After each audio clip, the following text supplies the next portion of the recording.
Teman-teman, sebelum kita mendengarkan renungan pada pagi hari ini, mari kita bersatu dalam doa terlebih dahulu. Tuhan, kami bersyukur pagi hari ini kami boleh berkumpul bersama-sama untuk mendengarkan renungan pada pagi hari ini. Suci kuduskanlah hati kami, pikiran kami, dan pendengaran kami, dan juga Kau berkati renungan pada pagi hari ini. Dalam nama Tuhan Yesus, haleluya, amin. Ayat bacaan pada pagi hari ini terambil dalam 2 Korintus pasal 3 ayat 1 sampai 6. 2 Korintus pasal 3 ayat 1 sampai 6. Saya akan membacakannya dari ayat 1 sampai 3. Pelayan-pelayan perjanjian yang baru, adakah kami mulai lagi memujikan diri kami, atau perlukah kami seperti orang-orang lain menunjukkan surat pujian kepada kamu atau dari kamu? Kamu adalah surat pujian kami yang tertulis dalam hati kami dan yang dikenal dan dapat dibaca oleh semua orang. Karena telah ternyata bahwa kamu adalah surat Kristus yang ditulis oleh pelayan-pelayan kami, ditulis bukan dengan tinta, tapi dengan roh dari Allah yang hidup, bukan pada roh batu, melainkan pada roh daging yang itu dari dalam hati manusia.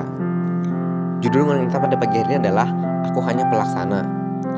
Hampir semua anak muda ingin menjadi terkenal dalam lingkungannya. Ada sebuah trend center, banyak orang menjadi pengikutnya atau mengidolakannya. Sayangnya banyak anak muda terkenal terjebak dalam sikap organisasi dan mau menang sendiri.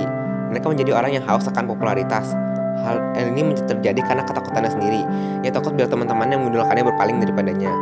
Setelah turunnya Roh Kudus, Injil semakin tersebar luas di antara bangsa-bangsa non-Yahudi melalui pemberitaan para rasul dan jemaat mula-mula. Dalam situasi demikian, muncul juga para pengajar palsu yang bukan hanya mengajarkan ajaran sesat, tapi juga mencari keuntungan dari Injil-Injil pujian dari orang lain. Bahkan mereka tidak jarang membawa pujian atau penghargaan untuk menunjukkan kehebatan mereka. Berbeda dengan mereka, Paulus memberikan teladan bagi kita bahwa kepopuleran dan keberhasilan tidak boleh membuat kita menjadi sombong dan gila hormat. Bahwa Injil yang kita hasilkan merupakan surat pujian yang tertulis dalam hati kita dan terbuka bagi mereka yang menyaksikannya. Oleh karena itu, kita tidak perlu menunjukkan segala surat ijazah, gelar penghargaan, dan piala dan medali untuk menunjukkan bahwa kita adalah orang yang pintar dan hebat. Waktu dan hasil pelayanan kita akan membuktikannya. Kita hanya alat di tangan Tuhan untuk dipakainya melakukan perkabaran Injil. Roh Kuduslah yang menjadi tokoh utama keberhasilan perkabaran Injil. Roh Kuduslah yang memakai firman menuliskannya dalam hati mereka yang percaya dan menjadikan mereka sebagai surat Kristus yang hidup. Roh Kuduslah yang memampukan kita sanggup menjadi para pelayan perjanjian baru untuk melakukan pekerjaan-pekerjaan yang dikehendaki oleh Tuhan dan menghidupkan bagi mereka yang percaya. Oleh karena itu, kita tidak boleh bermegah atas hasil pemberitaan Injil, karena tanpa Roh Kudus kita tidak dapat berbuat apa-apa. Teman-teman, marilah kita menyadari bahwa kita ini adalah alat dalam tangan Tuhan. Roh Kudus menolong kita untuk menjadi contoh kepada orang lain.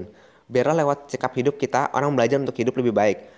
Keberhasilan kita bukan seberapa banyak orang mengikuti kita atau memuji kita, tapi seberapa banyak teman atau saudara kita mengenal Kristus dan berubah ke arah yang lebih baik dan semakin serupa dengan Kristus. Teman-teman, mari kita bersatu dalam doa. Tuhan Yesus, terima kasih kami sudah bersama-sama mendengarkan renungan pada pagi hari ini. Kiranya renungan pada pagi hari ini memberkati semua yang mendengarkan dan dapat memperbarui setiap kami dalam nama Tuhan Yesus, haleluya, amin. Teman-teman, demikian renungan kita pada pagi hari ini. Selamat belajar, Tuhan Yesus memberkati.